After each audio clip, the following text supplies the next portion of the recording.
Hello there. My name is Sean Ernst, and I'd like to welcome you to my re-recording of my thesis defense, where I talked a little bit about my research, where I looked into the Storm Prediction Center's Convective Outlook product and how it's interpreted by both the general public and broadcast meteorologists. So, for starters, I want to open with a few Twitter thoughts. There was an event back in April where a moderate risk outlook was issued in the Deep South, and this particular Twitterer took issue with the outlook, suggesting that for this particular event, the word moderate didn't really do it for them. They felt like it was too benign for the severity of the potential situation that was at hand.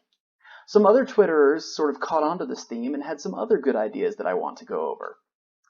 First, this one on top had two big ideas that I really wanted to sort of think about in context of my research. Specifically, first, this Twitterer didn't like the order of enhanced going up to moderate. The question that brings to bear is, how do people interpret the risk indicators in the convective outlook? Are they interpreting them correctly? Are they getting confused by them? That's something I really wanted to investigate in my research. Second, do the two main indicators, specifically wording and colors that are included in the product, help or hinder individuals' understanding of the convective outlook? This second tweet talks a little bit more about the broadcast links. For example, they say that the public is receiving this information through the media, which is true. We do know that broadcast meteorology is still people's #1 source of meteorological information. So how do broadcasters use the outlook to communicate the risk of severe weather to their audiences?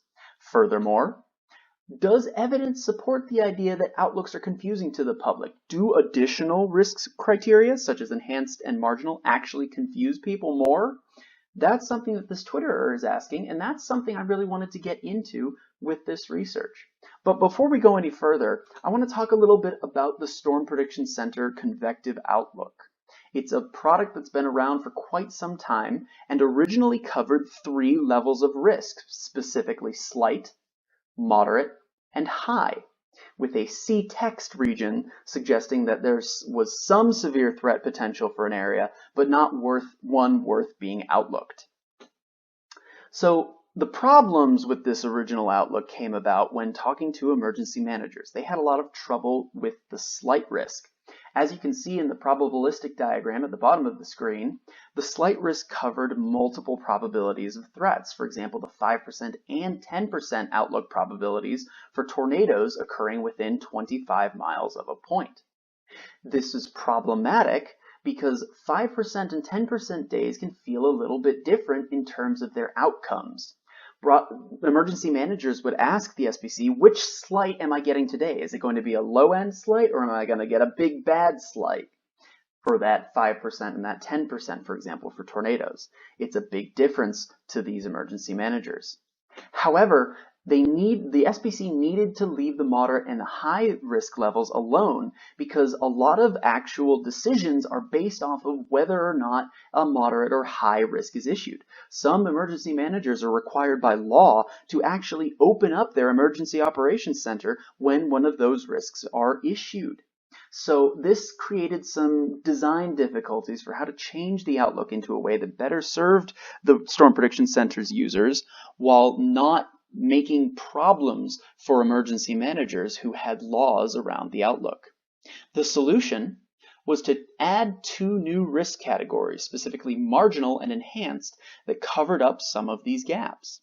So first, marginal replaced the C-text outlook by actually highlighting the areas where a low-end severe weather threat was expected.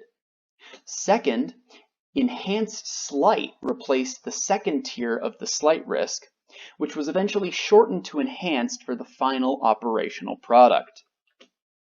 There was no change to the actual existing scale with these changes.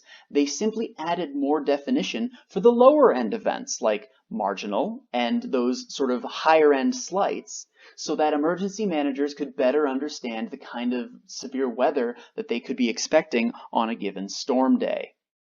Note that the higher end probabilities for moderate and high risks were completely unchanged from the original version.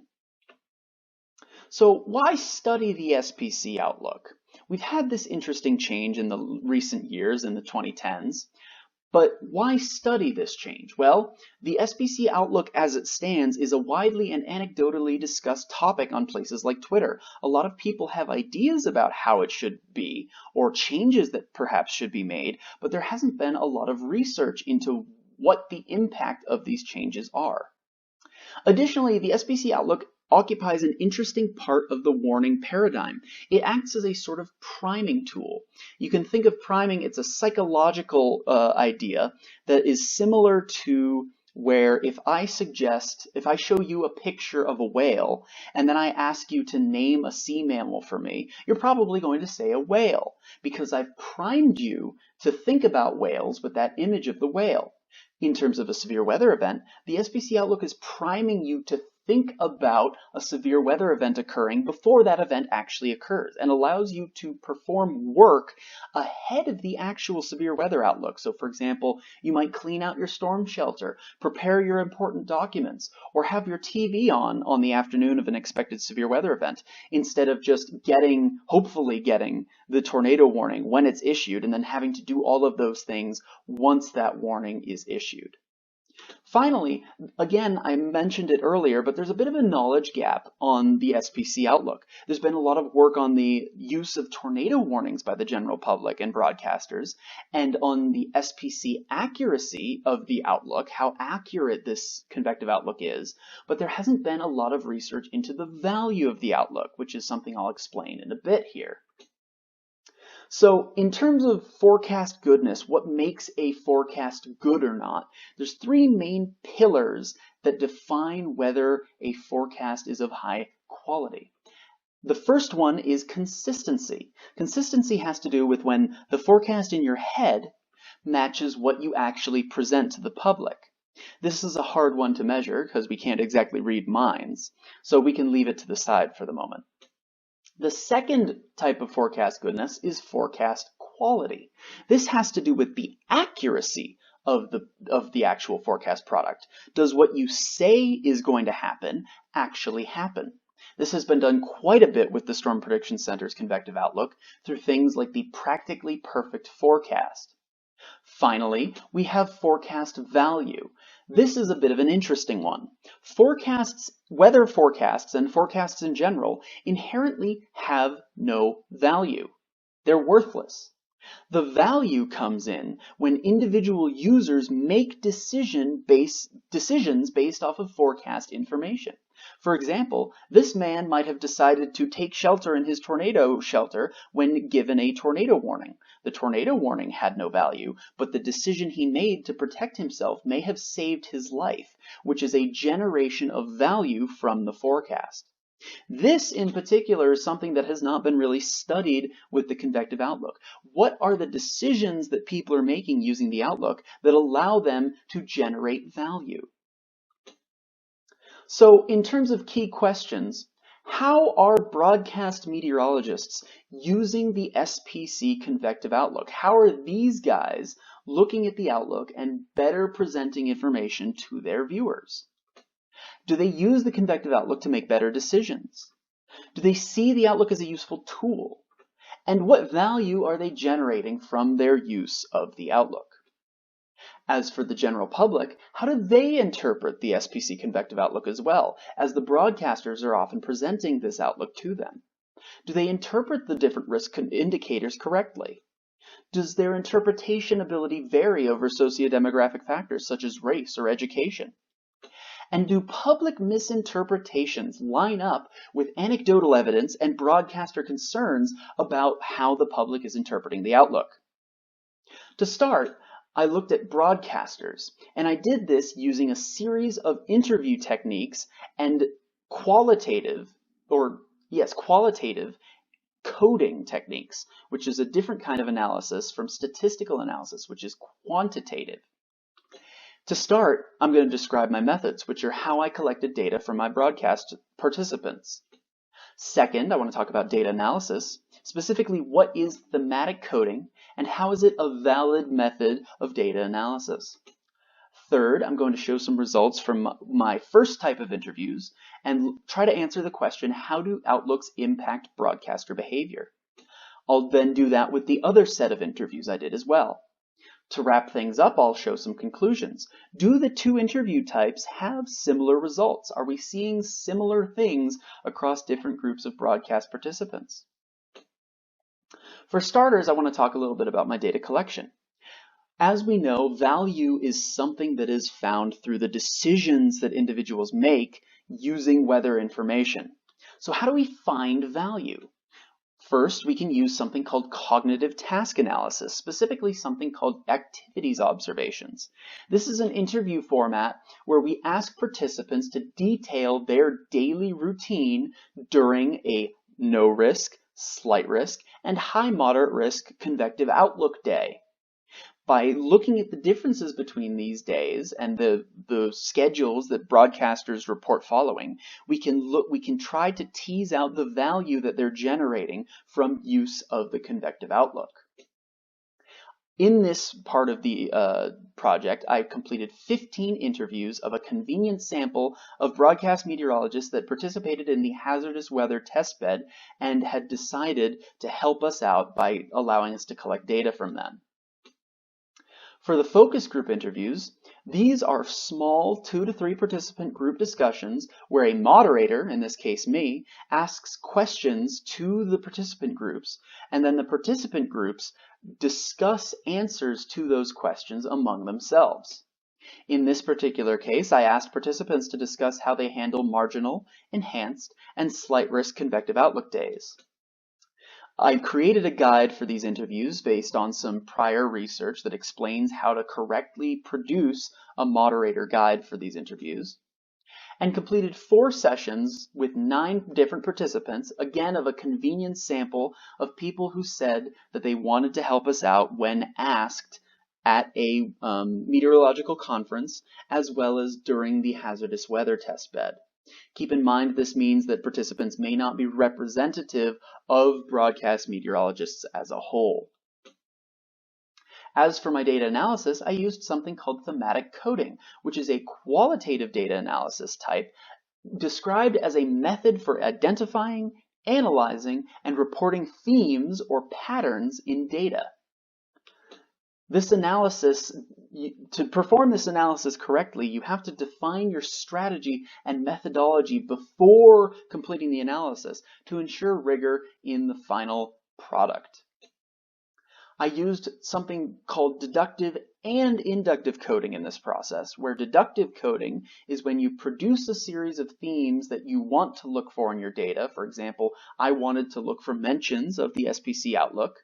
And inductive coding is when you allow patterns to emerge from careful reading of the data. For example, I found that a lot of broadcasters were getting anxious about severe weather events, especially the higher end severe weather events. And that was an inductive code that developed from my reading of the data. I also performed something called reflexive journaling, where I actually keep track of the thoughts that I'm having during my analysis to make sure that my analysis is replicable by other people so that they know, other researchers can look at my reflexive journaling and say, oh, he might have had this bias. That's something I have to keep in mind when I'm performing this analysis over again. That helps ensure rigor in the analysis. Finally, the product of thematic coding is something called a thematic map, which is what you can see on your screen here. In a thematic map, you have a global theme, which is broken down by organizing themes, and then furthermore by basic themes, which kind of describe the individual ideas that are seen in the overall analysis. So what I'm going to show you now are thematic maps that I developed through my analysis of the multiple interviews that I performed for this project. For starters, we're going to look at those cognitive task analysis or CTA interviews, which had a global theme of outlook value. That broke down into organizing themes of forecasting preparation, battle mode, and tricky to translate. Some basic themes emerged for forecasting preparation. In particular, the outlook was used as a form of situational awareness for participants, as well as something to help them tell when they needed to lead their broadcast with weather information. Additionally, this The SPC Outlook allowed them to talk about specific risks, showing risk areas and the different threats to expect during a severe weather event. For battle mode, this talks more about how broadcasters use the Outlook to ready themselves for a severe weather event by touching base more with management to get them on base with what kinds of things they need to be ready for during the broadcast. They also talked a little bit about having anxiety before a severe weather event, getting a little nervous as the event approached. They also talked about being more early to work on higher risk days and increasing their staffing of meteorologists at the station for those higher risk days. Finally, broadcasters also had some problems with the Outlook, specifically that they talked about not getting high risks frequently and that they could find the Outlook words a little bit hard to explain. So breaking these down more in detail and showing some of the participants' words. First of all, for forecasting preparation, 13 of the meteorologists interviewed talked about using the Outlook to tell when weather should lead the broadcast. Met 14 talked about how SPC Outlooks are the benchmark for what they call their code red days, while Met 6 talked about weather leading on high and moderate risk days. For situational awareness, 11 meteorologists, similar to Met 5, talked about checking the SPC Outlooks on early morning as an early morning situational awareness wake-up, while Met 12 talked about even staying up late the night before so that they could catch the 1 a.m. day 1 Outlook before a weather event started. They also used the Outlook to show the areas to expect severe weather risks to occur, such as Met 7, who talked about how they changed their messaging to show a slight risk map and where the area is to talk about the specific risks like tornado and hail and wind, while Met 11 talked about showing the hatched areas for the different threats to highlight the risk areas that their viewers needed to pay attention to. As for showing different threats, Met 9 talked about showing their own version of the Outlook where they created risk bars, bar graphs, that showed the risks for tornadoes, hail, wind, and flooding. While Met 6 talked about using graphics that focus on the impacts, again, using bar graphs with low, medium, and high risks to talk about tornadoes and hail and wind and other threats. For battle mode, 14 meteorologists out of those interviewed talked about touching base with their management differently during different levels of severe weather outlooks. For example, on a no-risk day, Meteorologist 5 talked about just saying hi to the producers and the news director in the morning meeting, but they wouldn't stay long during that meeting. For a slight risk day, they would coordinate with staff a little bit more, doing things like requesting live captioning for their broadcast later in the day. And for a high or moderate risk days, they talked about getting into that battle mode. They would pester their meteorologists. They would talk to the chief meteorologist, and they would coordinate closely with the staff at the station to make sure that they were ready to cover that severe weather event. For pre-work anxiety, Meteorologist 12 talked about going as far as to take sleeping pills on the night before a weather event to make sure that they got a full 8 hours sleep before coverage the next day. Met 8 would talk about being nervous before the event. They felt that it was nerve-wracking to have severe weather potential heightened on those higher risk days. For early to work, I actually cataloged the time each broadcaster talked about getting to work as compared to a no-risk day. So for the slight risk and high moderate risk days. As you can see, Met 4 suggested that they would get to work 2 hours early on a slight risk day, but they would get into work 4 hours early on a high or moderate risk day. On average, broadcasters got into work 0.78 hours early on slight risk days and 2.02 hours early on high or moderate risk days. Note that there was one meteorologist that talked about getting into work at the same time as no risk days. That would be Met 7. This is because they were a morning meteorologist and they weren't usually the ones covering the severe weather event, which would generally occur later in the day. As for increasing staffing, again, a similar chart here that shows the number of additional staffers that broadcasters would bring on for a slight or high moderate risk day. We see that broadcasters talked about, on average, bringing in 0.79 additional meteorologists on a slight risk day, while on moderate risk days, they would bring in an average of 1.79 additional broadcasters to help cover the severe weather event. So we can see that broadcasters get in earlier to work on higher risk days and have more staff members on at the station to help cover severe weather days on those higher risk events. As for the problems broadcasters had with the Outlook, first of all, they talked a little bit about not getting high risks. Met 17 suggested that their local definition of a moderate or high-end day would be a day where actual watches are issued, which can often be only a slight or an enhanced risk day. Met 13 talked about how their one moderate risk day was not much for tornadoes, but they had a big outbreak on a marginal risk day. Their baseline for a slight risk day is so high that not much changes between their response for a slight or enhanced risk day versus a high or moderate day. As for hard to explain, Met 18 put it pretty practically by using the KISS, or keep it simple stupid principle, suggesting that when you only have 2 minutes to talk to the public, the moderate risk can be a little bit difficult to explain, while a slight risk tells the wrong message to the public. Met 8 talked about how putting out slight marginal helps, but as a bilingual meteorologist, it's difficult to translate those words into Spanish because they're so technical, and the Outlook itself is so technical, and that posed a lot of problems for them in putting together their Outlook. It was very hard for them to explain. Now, looking back at the focus group interviews, so we just talked about the results from the CTA interviews, now we're looking at the focus group interviews.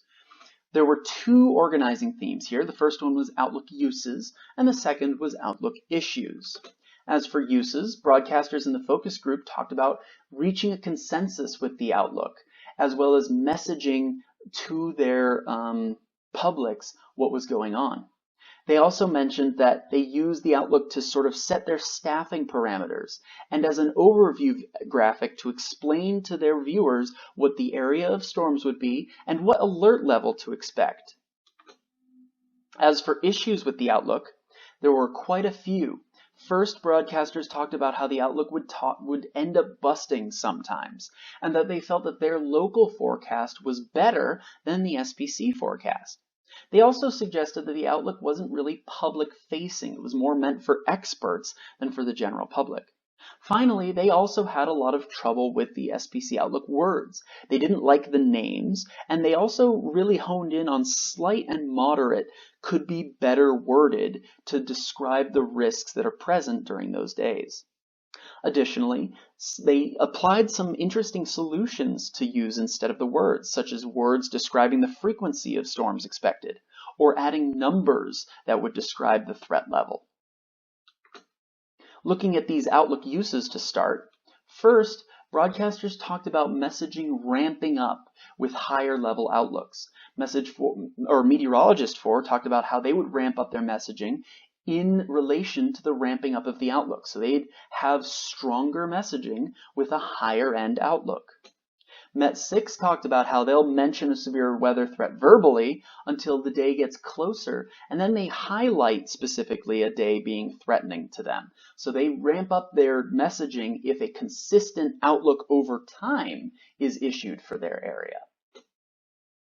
Other broadcasters talked about using the Outlook to determine their staffing parameters, such as this meteorologist who talked about it being an all-hands-on-deck event, and they'd be bringing their storm chasers in when there's a higher-end Outlook issued.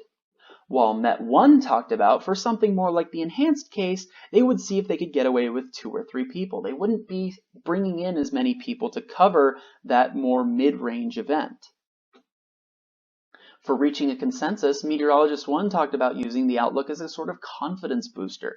It's nice to see what the severe weather experts are seeing.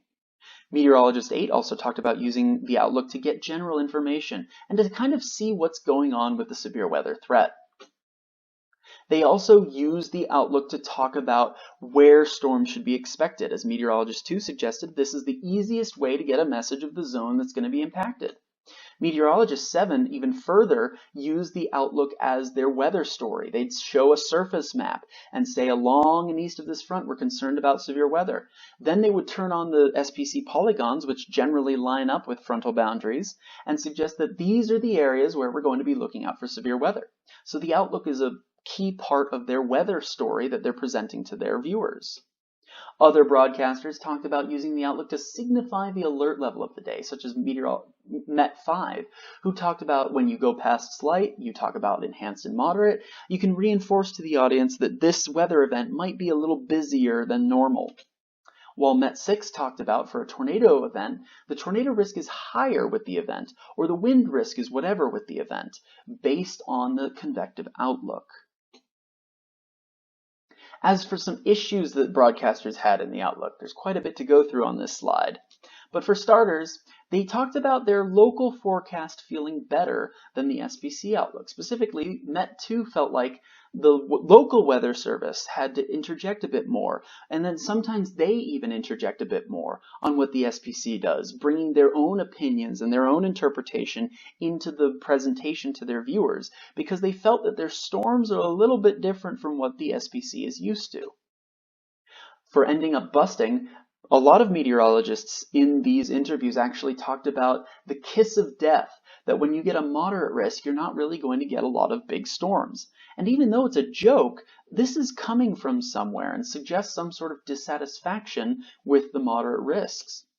Met 4 talked about how they'll get days where they'll have a slight risk and they'll have 4 or 5 tornadoes. But on days with a moderate risk, sometimes they'll get nothing. And that's really problematic for them because it can reduce their credibility with their audience when they suggest that a big day is coming and nothing really emerges. Another meteorologist, Met 2, talked about the broadcast or the outlook being a tool for experts. It's not really something for Joe the landscaper who's trying to get what his severe weather forecast is going to be on a given day. It's not a public-facing product specifically in this meteorologist's eyes. Met 8 talked about how normal viewers just don't use the outlooks. It's mostly for meteorologists in their perception. As for issues with the words, specifically, some meteorologists just did not like the names. Like Met 7 generally likes the outlooks, they just don't like the names of the threat levels. Others really honed in on slight and moderate being problematic.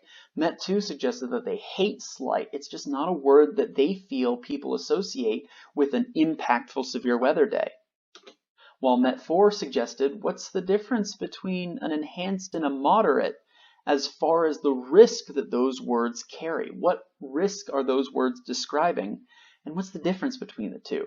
They felt that it would be difficult for their viewers to interpret that. Other broadcasters tried to apply their own solution to replace the words, such as Met 3, who used isolated to describe the threat posed by a marginal or slight risk, and widespread or scattered to describe an enhanced or moderate risk.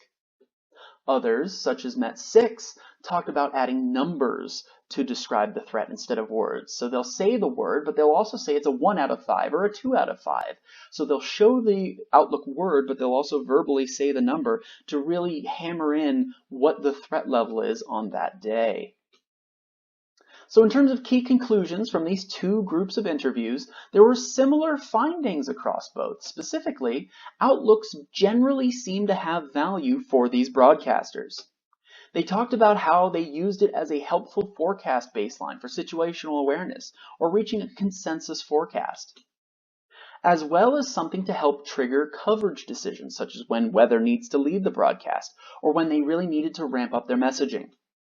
They also used it as a way to build confidence, to change staffing or touch base with management in advance of a severe weather event. There were also some issues that broadcasters reported having with the outlook, however.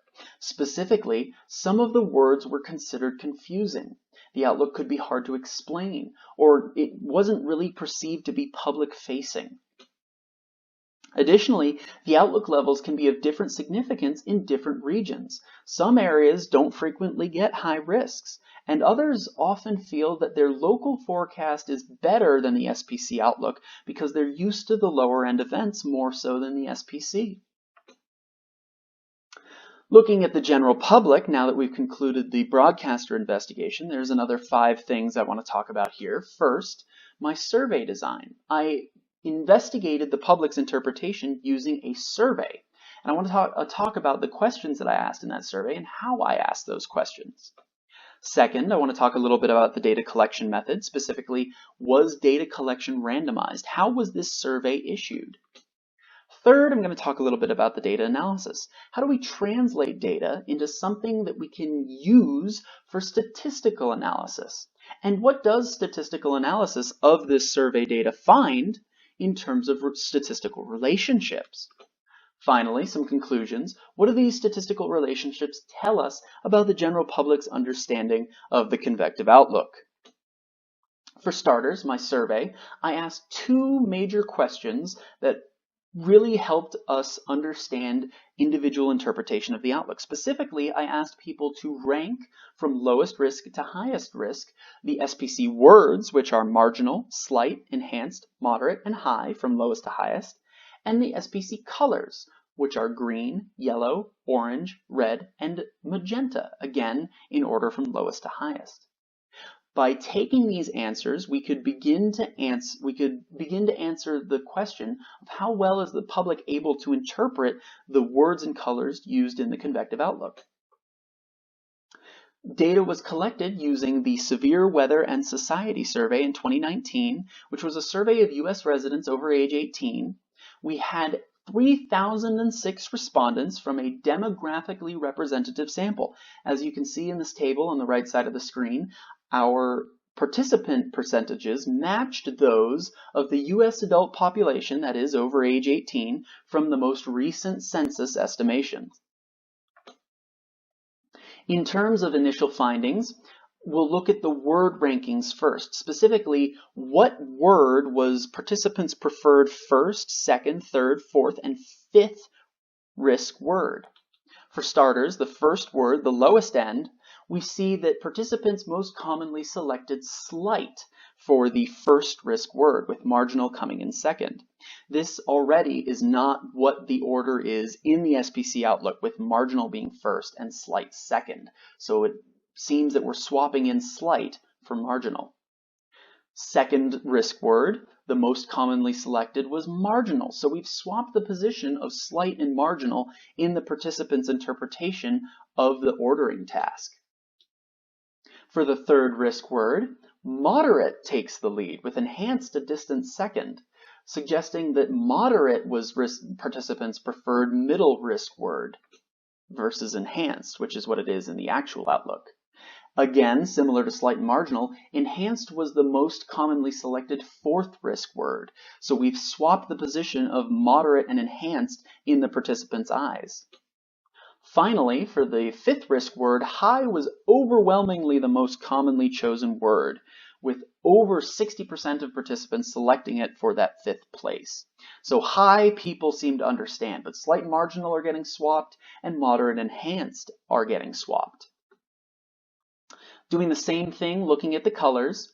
For that first risk color, green was overwhelmingly selected as the first risk color by our participants, with the other colors coming in around or below 10%. For the second risk color, yellow was the most popular, although we see a little more higher percentages of orange and magenta showing up here. But so far, so good. We've matched the SPC color ranking. For the third risk color, orange is the most commonly selected one. Again, similar to the SPC Outlook, we're seeing what we want to see in terms of how participants are ranking the risk colors. But things fall apart for the fourth risk color. Magenta was the most popular color, followed by orange, with red, the actual fourth risk color, coming in third. So we swap high and moderate in this case. And then for the fifth risk color, red was overwhelmingly, again by 60% of the participants, selected as the fifth risk color, with magenta coming in a distant second at just around 20% of participants. So the red and magenta are getting swapped here by participants in our survey. I also looked at the groups by rank order. So basically, if we look at the words, for example, we see that 505 participants ranked the words slight, marginal, moderate, enhanced, and high. If we look at this table, the actual correct ordering of the SPC Outlook, which is marginal, slight, enhanced, moderate, high, is the fourth largest group of participants. So there's three groups that had larger numbers of participants, three ranking orders that were more popular than the correct ranking order of the SPC Outlook words. For the colors, we see that 477 participants ranked them green, yellow, orange, magenta, red. But the correct ordering, which is green, yellow, orange, red, magenta, was actually the second most largest group in the rank ordering groups for color. So color seems to be interpreted a bit more accurately as compared to the current version of the SPC Outlook than the words are. Further, to do some data analysis and allow some statistical analysis, I created a ranking skill score of how well participants ordered the SPC colors and words. To do this, I first subtracted participants' input values, such as those on the top of the screen, from the correct values, which are seen in the second row. As we can see in this particular case, the participants switched yellow and green, as well as red and magenta. What we do is we subtract these values to get the differences, as you can see on your screen. Second, we square those differences, which gets rid of negative differences, and then take the sum of those squared differences, in this case, to get 4. That number is then divided by 2 and subtracted from 20 to get a sum of the differences. Well, this is the sum of the differences to get a skill score, where 20 is a perfect score and 0 is an imperfect score. The subtraction from 20 was done to invert the score so that instead of 0 being perfect, 20 is perfect, as it makes a little bit more sense to have the highest value be the best value. I then used something called multiple linear regression to look at relationships between these skill scores and independent variables, which are our socio-demographic variables like race and education. Multiple linear regression is a more complex regression versus ordinary least squares regression that involves multiple independent variables. This is not to be confused with multiple regression, which is when you have multiple dependent variables. Multiple linear regression finds a regression surface, which is different from a regression line that you find in an ordinary least squares estimation, because it can account for partial effects of different variables on each other.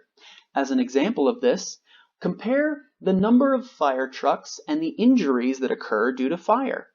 The more fire trucks that respond to a fire, generally speaking, there's going to be more fire injuries, which means we should probably send fewer fire trucks to fires, right?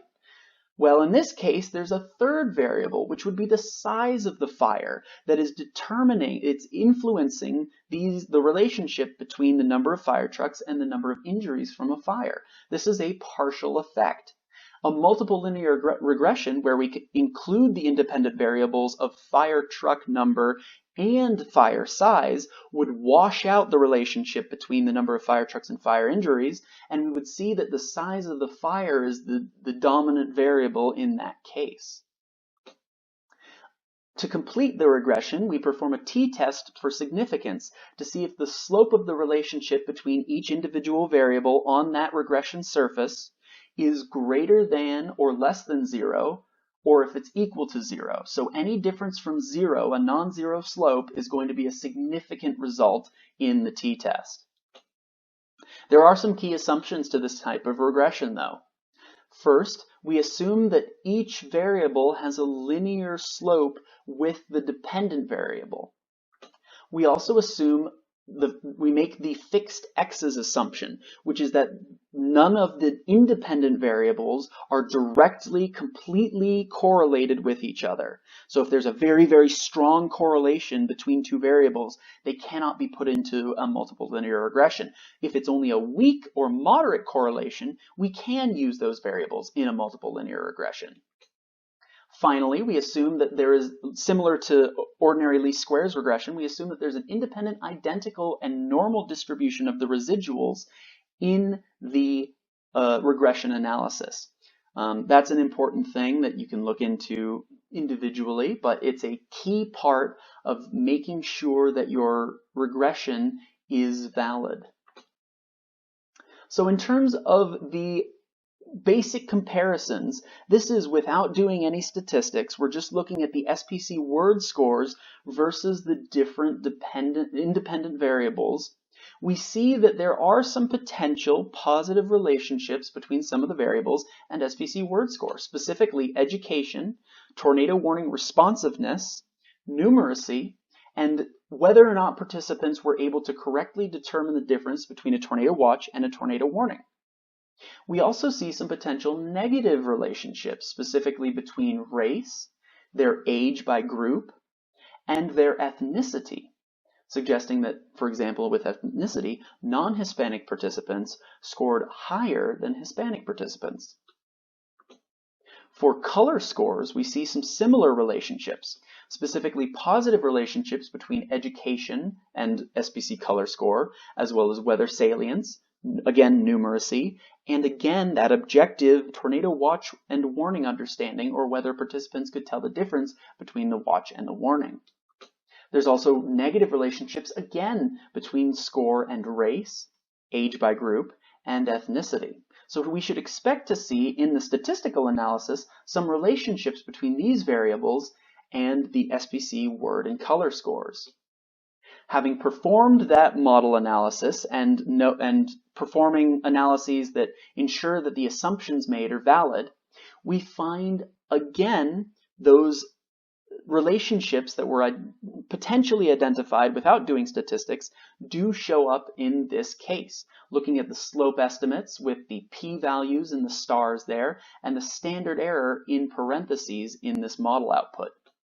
Age, race, and numeracy, and the participants' ability to determine between a tornado watch and a tornado warning really showed up as the three significant variables across both the word and color scores, while the other demographics such as gender, ethnicity, and even weather service region did not really show strong statistically significant results across both the word and color scores.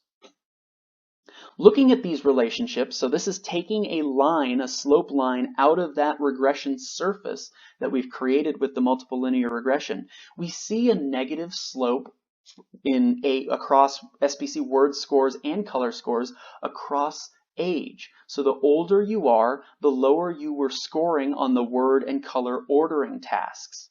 This means that people who are older, participants who are older, may have been having more trouble with the word and color ranking than younger participants. As for the numeracy scores, we see that participants with higher numeracy scores scored higher on the ranking tasks. So more numerate individuals are a little bit better able to interpret the SPC score, or the SPC rankings. As for looking at racial divisions, we see that white participants scored much higher on the ranking tasks in both word and color ranking than Black or African American participants, as well as participants of other racial groups. This is pretty concerning, as it suggests that a large number of Americans are being underserved potentially by the current design of the SPC Outlook. This is something that definitely deserves further future research in terms of understanding why this relationship is occurring. Further, we find that the participants who were unable to correctly determine whether a prompt was describing a tornado watch or a tornado warning scored lower on the ranking tasks than those who could correctly determine the difference between a tornado watch and a tornado warning. This makes sense, as people who understand the difference between tornado watches and warnings are likely more knowledgeable about the severe weather warning system and have probably seen the SPC Outlook before. Some further analysis, I also looked at the average ages and numeracy across the different rank ordering groups that I found in the participants. So, for example, we see the age by risk word ordering. marginal people who correctly ordered the SPC outlooks, that would be on the farthest left little whisker plot there, so the red one, we see that individuals who correctly ranked the risk words and colors were similar in age across most of the different ranking order groups. So there's not really a strong trend to be seen there. But for numeracy, there was a clear downward trend in numeracy with the smaller ordering groups versus the correct ordering group, which again is the furthest left of those displayed in these two graphs. Again, this goes to show that numeracy seems to be really important to how well participants can understand or rank order the SPC words and colors. So in terms of general conclusions from this study, there was a lot more trouble for the general public with words versus the SPC colors. 4 demographics were really influential in this difficulty. Specifically, score decreased with age, increased with numeracy, was highest for white participants, and was higher for participants that could correctly define the difference between a tornado watch and a tornado warning. The correct order was also not the most popular order for both the word and the color rankings. The correct color order was the 2nd largest group of participants, while the correct word order was the 4th largest group of participants, again reinforcing that words seem to be a bit more problematic for the general public than the colors. Numeracy was also higher for the correct and largest word and color groups in this study, which suggests again that numeracy is playing a big role in how participants were able to interpret the SPC outlook. So sort of wrapping it all up in some final conclusions and summary, the Outlook was generally used by broadcasters as a guideline and a decision aid, but it's one of many tools that they have access to, including their own interpretation of a severe weather event. Outlooks were also related to broadcaster planning decisions for staffing and coverage, although these could also be due to just the broadcaster's general interpretation of the severe weather event, not only due to the SPC outlook. That's one of the pitfalls of observational study, as it can be difficult to directly attribute changes in your dependent variable to your independent variables. Anecdotal concern over the SPC outlook words was backed up by broadcaster concern, as well as public errors in their ranking of the SPC words. So a lot of what we're seeing on Twitter with this concern about the words not being the best they can be does appear to be backed up by the data. Additionally, the Outlook colors were generally better interpreted by the public, and they didn't really bother broadcasters as much. So the problem with the Outlook's interpretation really does seem to be surrounding viewer interpretation of the words. It's not so much the colors, it's really focused on the words. But overall, thank you for listening to this presentation. I have to give a huge thanks to all the people who helped me put together this research. I cannot say enough for all of my mentors and friends and coworkers who allowed me to get to this point. And with that, I'll take any questions at my email, which is sean.ernst@ou.edu, or on my Twitter, which is again my name with underscores between the first and last name, _WX, as you can see in the lower right portion of your screen here. Thank you very much for listening to the presentation. I hope you enjoyed.